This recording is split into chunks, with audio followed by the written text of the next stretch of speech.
Right now we're in Simferopol, Crimea, the capital of the peninsula Crimea, which broke away from Ukraine in 2014, sparking all sorts of international discord between Russia and the West.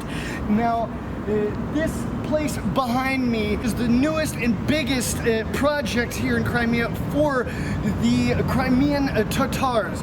And it's said to be larger than any other mosque in Eastern Europe.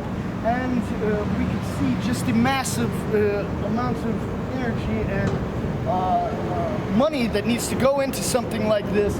And today we are going to get a guided tour from one of the head builders for the Muslim community in Crimea. And we're going to find out what's involved in it, what it is, how many people it holds, how big it is, and what's special about it. So please like this video right now. Just stop and hit the like button. Subscribe if you're new, hit the notifications bell, share this video across all social media so other people can understand and learn the information that we're teaching here. And remember, we're totally independent, crowd-funded journalists, so you can support our work with the link on the screen or in the description, so we can continue showing you these reports that the Western mainstream media will never show you. So now we're gonna go have a look.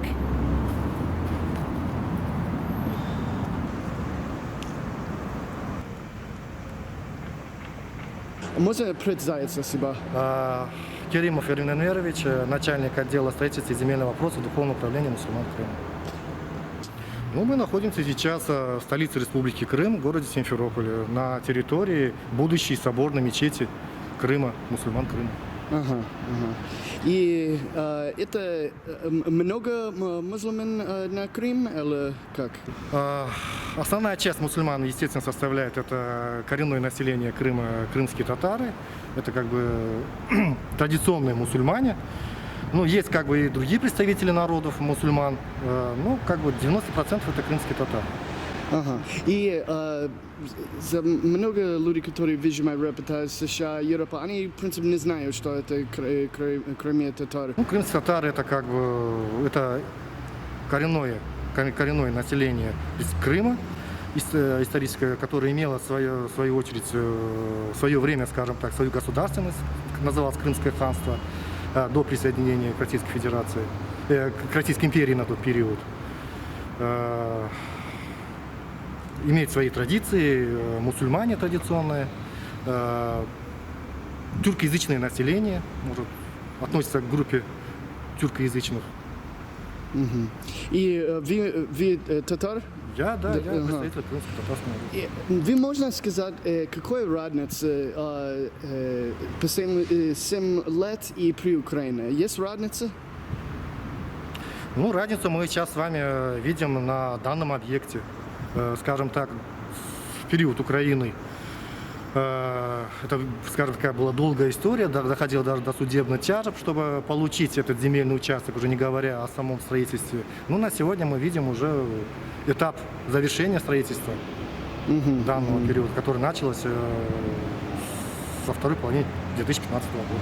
В принципе, вы, как сказали, это лучше. На примере, ну, естественно, я как бы показал вам на примере, где мы сейчас стоим, а это пример. Да. А пытались до этого, да, тоже? Да, мы как бы очень была большая, скажем, такая борьба именно получения этого земельного участка, там, ну, с администрацией, были суды определенные, суды были, соответственно, выиграны, и в итоге был выделен этот земельный участок. Ну, к строительству приступили уже, скажем так, в составе Российской Федерации.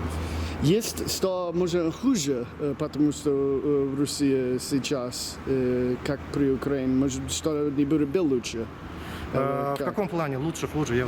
За жизнь татарин, как можно как застроить? Ну, если вы имеете в виду какое-то финансовое положение, но это надо, как бы, я не знаю, спрашивать о отдельных личностей, да, вот как оно к нему относится. Ну, в принципе, я не скажу, что в финансовом плане кто-то что-то потерял. Как говорится, кто работает, тот зарабатывает, а кто не работает, он как бы и будет сидеть и плакаться, да, грубо говоря. Соответственно, сама мечеть, сейчас вот при главном входе, соответственно, будут порталы, арочки с хататами, изречениями из Корана. ну, как, соответственно, проектор. Ага. Вот. Сама мечеть до 2500 человек будет вмещать. Там более 1000, там, если не ошибаюсь, 1500 мужчин и где-то 900, до 900 человек женщин на балконе второго этажа. Ну, пойдем посмотрим.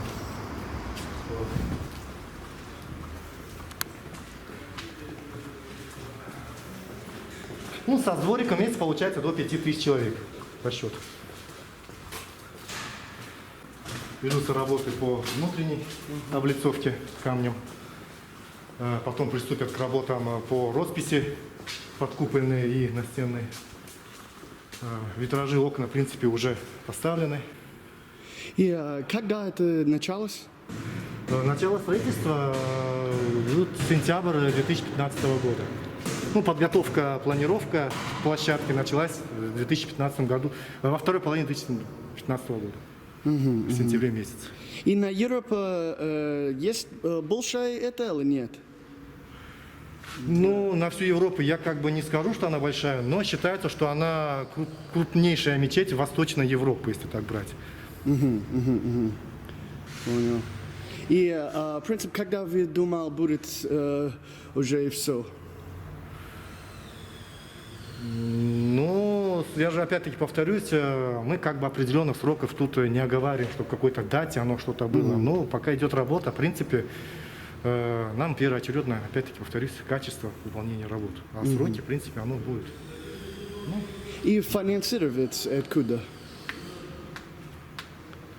Финансирование – это благотворительность. Это не бюджеты, не государственные средства, соответственно, это благотворительность от меценатов, благотворителей. Ну, разные источники, скажем так. И, в принципе, это здание здесь, как это будет, что будет здесь? Это михраб направление Кабы, Минбер, соответственно, где проводится, будет проводить имам проповедь, пятничную проповедь, соответственно. Отделка будет, стены, как мы видим, уже фрагменты есть, камень, вот он уже, да, вот колонны обделаны уже камнем. А роспись будет на стенах, все, как бы на стенах и на... Ну, элементы мрамора, они присутствуют на михрабе и на минбере, получается, а так облицовка идет камнем и роспись ручной работы.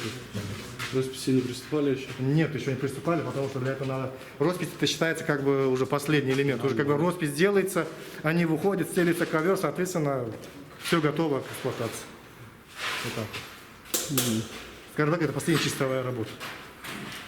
Что еще будет на территории? То есть здесь же кроме самой мечети еще какие-то здания? Есть вот, да, сейчас выйдем, справа у нас будет административный комплекс. Это будет для, соответственно, для работы муфтиата, духовного управления мусульман Крыма. И сзади получается еще одно здание крупное. Это гостевой домик для гостей, соответственно, паломников определенных.